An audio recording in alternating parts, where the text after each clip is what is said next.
Hi, I'm Bob Schrupp, physical therapist, Brad Heineck, physical therapist. and together we are the most famous physical therapists on the internet. Well, in our opinion, of course, Bob. Brad, today we're going to talk about top 3 exercises for ankylosing spondylitis. That's a mouthful, Bob. It is, but I'm assuming that since you've come to this, this video, you probably know what it is. It's a type of arthritis, inflammatory arthritis that can affect your spine, your shoulders, your rib cage, and it tightens you up. Right. Yep. And like Brad and I were talking, the people we've seen, they've ended up like this. Right. Everything's tightened down on them. It gets to the point where they have difficulty breathing. So this is where we want to, from the time that you discover that you have this, you're going to be kind of in a battle to keep your range of motion and breathing ability. Right. So we got to loosen up that trunk, expand, work on that posture is really what it boils down to. One thing they actually recommend even is that you measure yourself every month to make sure you're not shrinking, pulling over, and even measure your chest expansion. Sure. So you measure it with you at rest, and then take a deep breath as you can, and you'd like to see a good 1.5 to 3 inch expansion. Right, so you just use a tape measure just like you do if you're fitting yourself for an overcoat. Yep. All right, let's show you the exercises. There's a lot of them, and obviously you don't need to do all of them, but we're just going to throw a whole bunch of them out there, and you can see what you can do. Right. All right, the first one of the 3 is chest expansions, basically what we're trying to do. And you can do this seated or laying down. You're going to put your hands behind your head like this, so you get a little shoulder range of motion too. Just take the deep breath, expand, pull the elbows back, and then you can go like that. Now you can do that laying on your back too. Right. You might find if you're the gentleman I last worked with this, he was so far into it. He couldn't even do that one. He wasn't able to get his hands back, so you'd have to. That would not be for that person. Right, and some of these people, you're not. Yeah, you're going to be too far along. Another one, rolled towel. Brad put some of his famous duct tape there. You better believe it. Handyman. Lay flat on your back, and by the way, you want to use as little pillow as you can when you're sleeping at night. You don't, you want to try to adapt to the point where you actually use very little pillow at all. And the reason for that is if you do this because it feels more comfortable, it just promotes that poor posture and tightening up of the spine.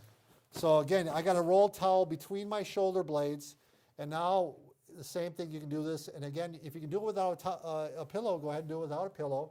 And you're going to go ahead and breathe in. Ooh.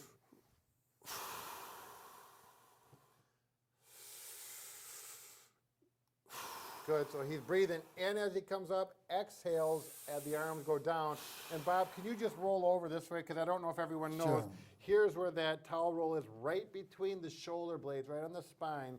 And you'll know it's in the middle because it's very sensitive to tell. Very good. Okay, now the other thing you want to do is keep these muscles stretched out. So Brad's going to show a wall stretch or you can do it in a corner or you can do it in a doorway. So if you're in a doorway, you got to make sure it's about the right width. And you may start with your hands here, and depending on how your shoulder flexibility is, and you're simply going to lean in gently and get that stretch. You should not create any sharp pain, but a nice stretch. And typically you're going to feel that across here. And you can bring your arms up if you tolerate it.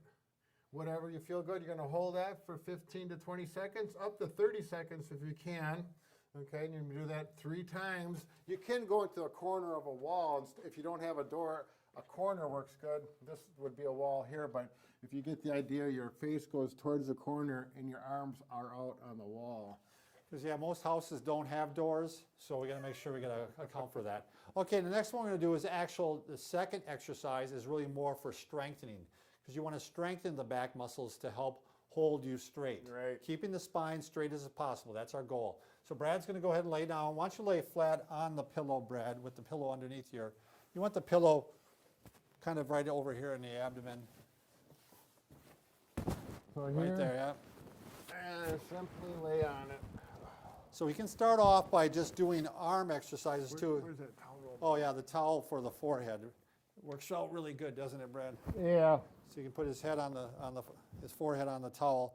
Now you can start off just by just raising both arms like this, and you can see how that's strengthening the upper back there, and starting to help keep that spine straight by having the muscles strengthen the core and the upper back. Now, a little more difficult is to start, maybe, why don't you raise one leg, Brad? Good. And the same thing, that's now strengthening the lower back and some of the upper back too. And then you can even do alternating, right, Brad? One leg, one arm. There you go. This is pretty advanced. This This is not advanced. easy. Brad's making it look easy. It's not that easy to do. Very good. Now you can hold them for 5 seconds and let them down. You Just know, some isometric you can do kinda? you can do a good 20 of these if you like. It's a good core strengthening exercise. All right, Brad, why don't you flip right over onto your back, and we'll show some of the range of motion exercises too that you want to do. I thought maybe I could take a nap. All right. The hips tend to get a little bit tight on these too, so you can actually pull your one knee to your chest, Brad, like that. Pull it, then do the other one. Good. Then you can even do both together. Good. The other one that I like to see done actually, because that's actually stretching the hips and the back a little bit, is actually just do some rotations. This is a great one for when you wake up in the morning, just to get things moving in your back. It's moving all the joints of the back, especially the low back. And through here. Yep, all the way in through there. Typically repetitions on always 10 to 15. Right. Get 'em relaxed and comfortably, getting that stretch. You'll feel it. Okay, then why don't you sit up, Brad? Another good thing to have, Brad, is maybe just have like a pull-up bar or a bar somewhere in your house that you can grab onto and just give yourself a stretch. Sure. Because that's going to help stretch the back out Right. a little bit, and it's also going to help stretch the shoulders. You're going to probably want to do even some neck range of motion. The typical Sure. rotations, side bending, Might get some chin tucks. chin tucks, extension. I know we're throwing a lot at you, but the whole idea is you're trying to get all the joints moving, and you're trying to keep as straight as possible Right. when you're doing this and working on your breathing. And there may be half of these that you're not able to do, so just do what you can and pick out Right. the ones that work for you. That sounds good. All right, if you have any questions or comments, put them down below. We're pretty good at responding to them. And make sure, if you haven't already, hit that subscribe button. Yeah, I can never see it, but it's got to be on there somewhere. Make sure you click on it, and we'll help you out week to week. All right, thanks a lot.